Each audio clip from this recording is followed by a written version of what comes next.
Bismillahirrahmanirrahim. Assalamualaikum warahmatullahi wabarakatuh. Ila hadratin Nabil Mustafa Rasulullah Muhammad sallallahu alaihi wasallam wa ala alihi wa aladihi wa dhurriyyatihi wa syuhadati wa tabi'ina as-shalihin wal ulama'i wal waliyallah wa ila ruhi jami'al kubur minal muslimin wal muslimat wal mu'minina wal mu'minat khususan fi Korea Desa Bener Dusun Simbar Jaya Timbul Patukaran. Allahumma gfir lahum warhamhum mu'afihi wa'fanhum. Al-Fatihah. A'udzu billahi minasyaitonir rajim. Bismillahirrahmanirrahim.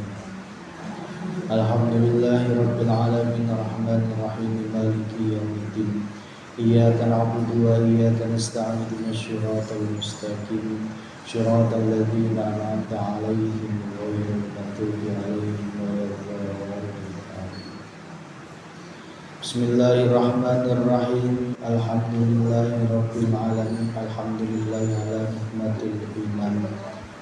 Alhamdulillahi 'ala nikmatil islam. Asyhadu an la ilaha illallah wa asyhadu anna Muhammadar Rasulullah.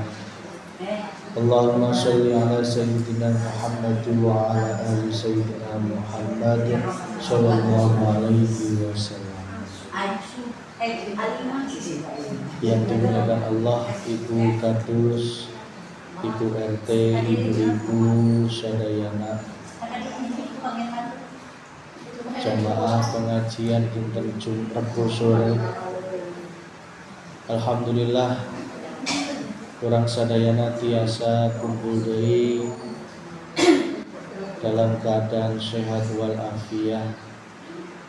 Semoga tetapna urang sadayana menang ridhonya Allah Subhanahu wa taala. Sholawat serta salam semoga tercurahkan ke junjungan Nabi Agung Muhammad sallallahu alaihi wasallam, keluargana, para sahabatna, para tabi'ina sholihin, lumabarna ke urang sadayana. Semoga urang sadayana menang syafaat fit dunya wal akhirah. Amin ya rabbal alamin. Ibu-ibu yang dirahmati Allah, alhamdulillah pada kesempatan sore ini kita masih masuk dalam rukun iman, yaitu rukun iman yang kedua, yaitu iman kepada para malaikat Allah. Seperti yang sudah kita jelaskan, kita kaji bersama pada pertemuan sebelumnya, bahwa iman kita kepada malaikat Allah harus mentok bahwa iman kita itu hanya kepada Allah. Meskipun kami menyampaikan iman tentang malaikat, tetapi iman kita harus mentok yang ada hanya Allah Subhanahu wa ta'ala. Karena apa? Karena malaikat ini kegolong makhluk. Yang namanya malaikat itu tergolong makhluk, dan makhluk itu ciptaannya Allah Subhanahu wa ta'ala.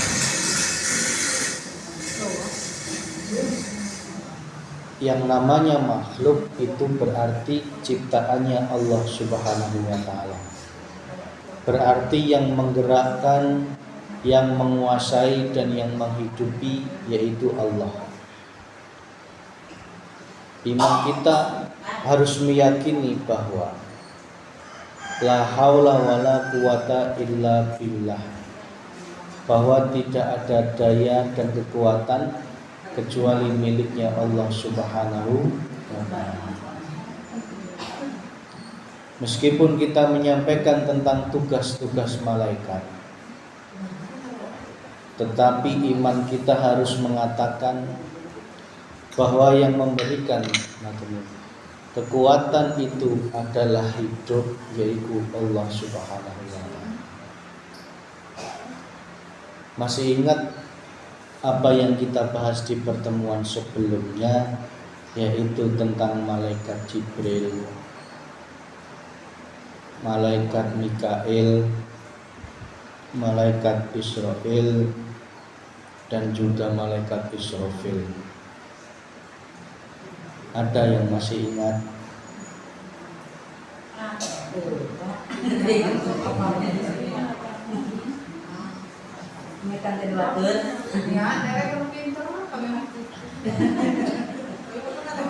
Ayat masih ingat? Kajen tekudu ngapalkan, tekudu pinter. Yang penting hatinya semakin sadar kepada Allah Subhanahu wa Ta'ala. Malaikat Jibril yaitu diberikan tugas yang hakikatnya digerakkan oleh Allah untuk memberikan ilmu. Kalau zamannya Rasulullah itu memberikan wahyu. Kalau wahyu itu khusus kepada Rasulullah, kalau ilmu itu kepada semua makhluk Allah. Berarti tugasnya Jibril tidak hanya memberikan wahyu kepada Rasulullah, tetapi juga memberikan ilmu kepada kita semuanya.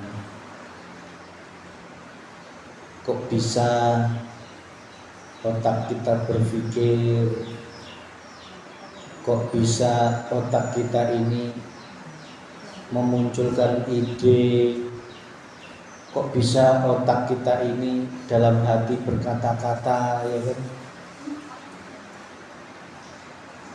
Coba renungi siapa yang berkata-kata, yang bisa batin,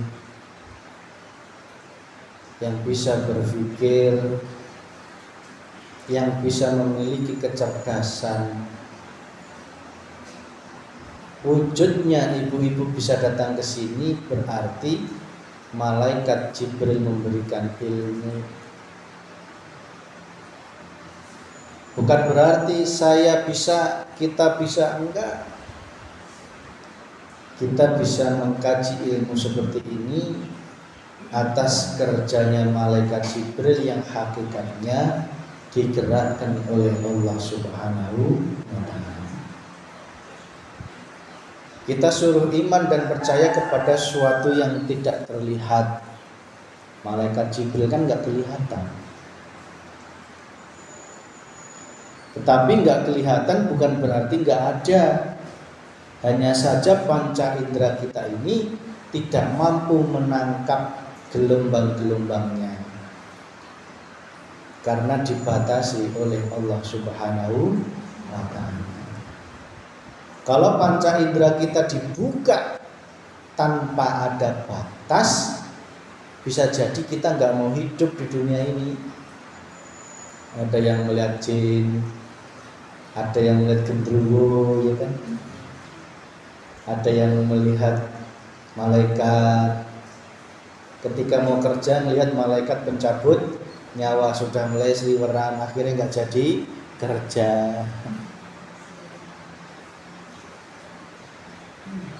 Makanya penglihatan kita ini dibatasi oleh Allah agar kita ini semakin hati-hati di dalam menjalani kehidupan. Justru kalau dibuka malah kita nggak mau hidup, malah kita nggak mau ngapa-ngapain karena muncul ketakutan. Maka Allah memberikan kekuasaannya menghijab, menutup mata, dua mata zahir kita ini, agar apa? Kita iman dan percaya bahwa meskipun nggak kelihatan tetapi ada. Buktinya apa? Kayak angin itu nggak kelihatan tetapi bisa dirasakan dan ada.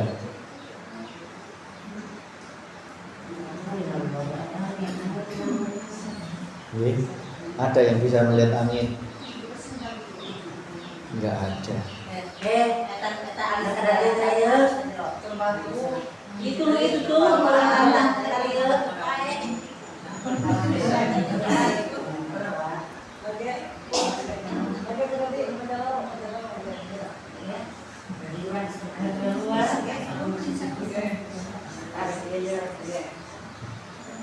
monggo masuk.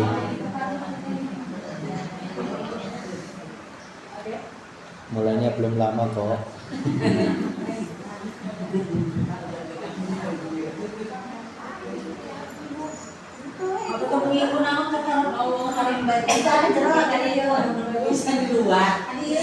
Tadi nggak jeruk. Di jeruk mah ya kopi ya. Namun di luar kopi. Kalau di jeruk ayah kopi, tapi nggak ada unggul. Dan kopi na hiji. Saya ewang Pak. Saat ewang mangga.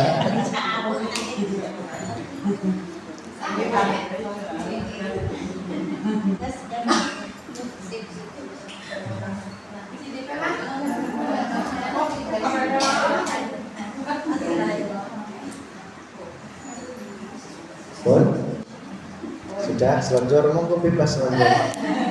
Bebas. Pokoknya kalau di sini tuh bebas. Kalau sama saya bebas, mau sambil tiduran boleh, mau sambil selonjoran, tuurnya cangkel bebas, nggak bakal dimarahin sama Allah juga. Selonjorkan aja, nggak usah santai. Yang penting telinganya dipasang ya kan, hatinya dibuka, fokusnya difokuskan gitu. Jangan sampai tubuh kita di sini pikirannya jalan-jalan, ayah nuker di kebun, ayah nuker di pasar. Coba kalau sudah di sini mau guling-guling boleh, selonjor boleh, yang penting mata dibuka, telinga dibuka, mata hati dibuka, fokus, dah itu aja. Pun kembali ke laptop. Bahwa tugas malaikat Jibril yaitu memberikan ilmu. Ibu-ibu bisa goreng mendoan, nu bisakeun ya eta malaikat Jibril yang asli nih Gusti Allah. Ibu-ibu bisa ngajaran budak belajar nu minterkeun ya Gusti Allah sing digerakkan malaikat Jibril. Maka ketika kita diberikan ilmu, kami berpesan, jangan pernah merasa memiliki ilmu itu, baik ilmu masak, ilmu padi, ilmu agama, ilmu dunia apapun, jangan pernah mengakui itu ilmu kita, tetapi nyatakan itu milik Gusti Allah. Kalau kita mengakui itu kita memiliki ilmu, ujung-ujungnya kita akan rumongso pinter. Kalau sudah rumongso pinter akan minterin orang lain, ngabobodo orang lain. Maka ada yang sombong dengan ilmunya, merasa sudah paling hebat, paling alim, paling soleh.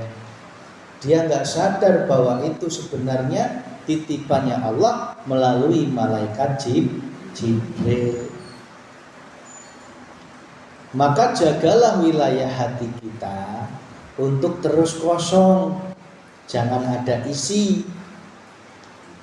Jangan pernah merasa memiliki ilmu, memiliki harta, pangkat, jabatan, tahta, termasuk ketaatan, termasuk memiliki amal ibadah. Jangan merasa, meskipun engkau digerakkan oleh Allah, rajin sholat tahajudnya, rajin sholat duhanya, rajin 5 waktunya, tapi tolong jangan pernah masuk ke dalam hatimu, karena bisa jadi ibadahmu justru akan mengotori kesuciannya hati. Nyatakan bahwa kita beribadah, kita ngaji itu sing geraken ya Gusti Allah. Sehingga kita tidak etang-etung, tidak akan etang-etung pahalaku sudah banyak atau belum gitu ya. Padahal kalau mau hitung-hitung, dibandingkan nikmat yang Allah berikan dengan pahala atau ibadah yang kita lakukan, tidak ada apa-apa. Kita loh ibadah paling 5 waktu gitu, itu pun masih bolong-bolong, itu pun sudah dibanggakan. Allah memberikan kenikmatan kepada kita tidak terhitung.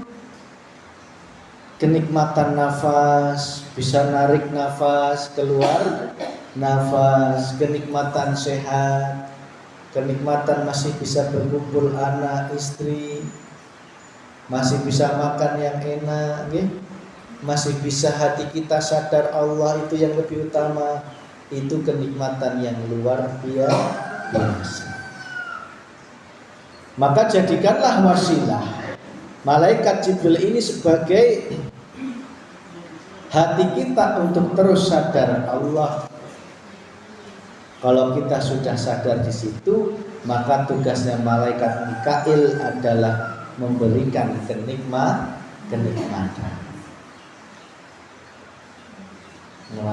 Nah, ya. Jalan masih jag-jag, itu Mikail. Dan malaikat Mikail itu memberikan kenikmatan tidak hitung-hitungan. Mau yang rajin ibadah, mau yang tukang garong, kalau sudah jatahnya diperintah Allah, tetap diberikan oleh malaikat Mikail. Makanya jenengan itu sebenarnya sia-sia kalau ibadahnya itu untuk biar rezeki lancar, laris, selamat, barokah. Sia-sia. Karena apa? Rezeki itu sudah ditakar, sudah ditentukan oleh Allah Subhanahu wa ta'ala. Justru jangan menjadikan ibadahmu itu musyrik ketika engkau masih ada keinginan, adat atau tujuan selain Allah Subhanahu wa ta'ala. Berarti yakin kalau rezeki itu tidak akan kemana, itu betul. Kalau bukan rezekinya ya tidak akan datang, kalau rezekinya ya bakal akan datang. Malaikat Mikail memberikan kenikmatan, malaikat Israel mencabutnya nyawa atau memberikan ketidaknikmatan, mencabut nikmat. Tugasnya memberikan nikmat Mikail, yang nyabut nikmat malaikat Israel, termasuk mencabut nyawa. Makanya pernah saya katakan malaikat Israel itu mencabut nyawanya pelan-pelan, tambah tua ya kan, tambah nyeri tubuh, upana begi jenuh. Berarti malaikat Israel sudah mulai bekerja. Dulu saya cantik, ganteng, sekarang kok semakin keriput ya. Berarti malaikat Israel sudah mulai bekerja. Kalau kita sadar di situ, oh berarti semakin bertambah usia, justru kita harus semakin mendekatkan diri kepada Gusti. Harus semakin sadar gitu. Penyakit hatinya dikurangi, pertentang-pertentengnya dikurangi, neangan musuh, neangan lawan dikurangi ya, syukur-syukur dihentikan.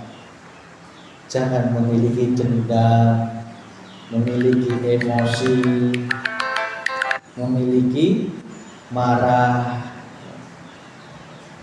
pun bukan sudah bukan saatnya lagi untuk kita terus-terusan memelihara emosi di dalam jiwa.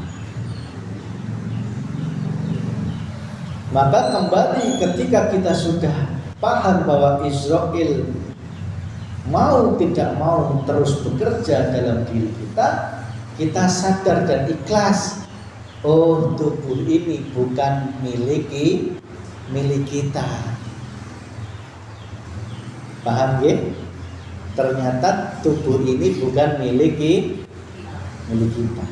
Perlahan akan diambil oleh Allah dari tanah, akan kembali ke tanah.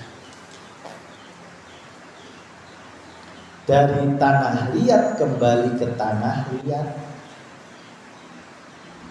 Maka ikhlaskan, karena diri kita yang sesungguhnya bukan badan ini. Diri kita sesungguhnya itu ruh, yang ruh itu sifatnya maha suci, terbebas dari apapun. Maka ayo, mumpung kita masih hidup di dunia, jadikanlah roh ini kembali suci. Jangan lagi engkau merisaukan tentang hal-hal dunia. Tubuhmu makin tua, biarkan. Tubuhku kok makin lemes, arane jalma. Nggih. Semua akan ada waktunya. Yang penting hati kita sadar, mau nanti atau besok sama saja. Bagi hati yang sudah bertemu Gusti Allah. Justru kalau sudah tidak di dunia, sudah nggak perlu repot. Betul, di dunia itu masih banyak repot.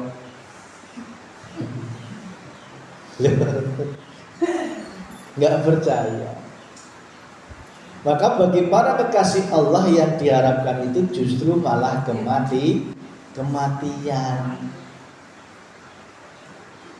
Kalau hidup di dunia malah banyak repot. Gimana gak repot? Hati pengen menghadap Allah, jasad tubuh pengennya senang. Untuk senang ke butuh usaha. Yang namanya usaha pasti repot. Makanya Bu,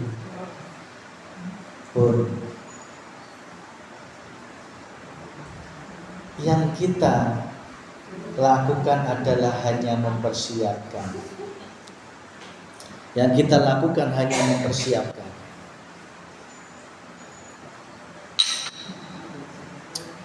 Yang kita lakukan hanya menyadari dan mengikhlaskan. Sejauh apapun engkau mengejar dunia, ujung-ujungnya mati juga. Yang jadi masalah matinya gimana, meninggalkan nama baik apa nama buruk. Nggih.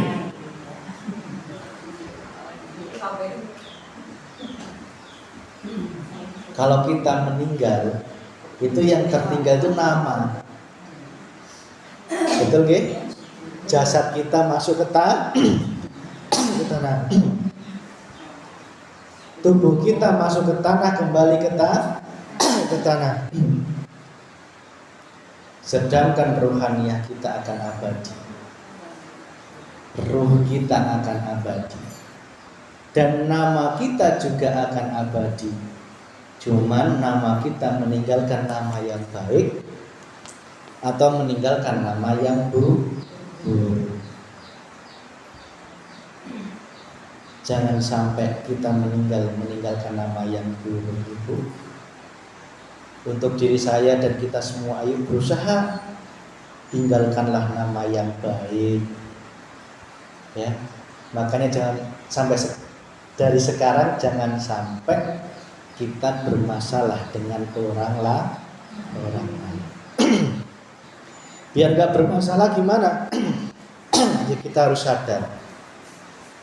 Kita harus selalu sadar. Pun itu apa yang dapat kami sampaikan. Mohon maaf, saya agak lemes. Nggak tahu, saya kalau di sini sering lemes loh dibanding di sana, saya nggak tahu. Nggak tahu kenapa. Gulanya turun kali Mas. Hah? Gulanya turun. Gulanya turun. Bisa jadi saya 4 hari nggak minum manis saya. Ketemu manis ini. Hah? Nggak usah cukup. Nggak tahu. Di sini saya sering banget keserang suren ya. Orang Sunda itu namanya suren. Tapi memang apa ya? Nggak tahu kenapa ya. Jadi mohon maaf, nggak bisa panjang lebar ya Bu. Yang penting sadar ya. Jibril ilmu, Mikail nikmat, Israil pencabut nikmat atau pencabutnya nyawa. Pun cekap ya? Ikhlas sama mboten? Ikhlas. Itu. Mas, yang kemarin rencana ya Sunan tingkat kalus berarti Jumat besok ya? Di sini ibu memimpin mulainya Jumat isu jam 5. Kamis terus Jumatnya. Hari 5 guys spesial kumpul hari mana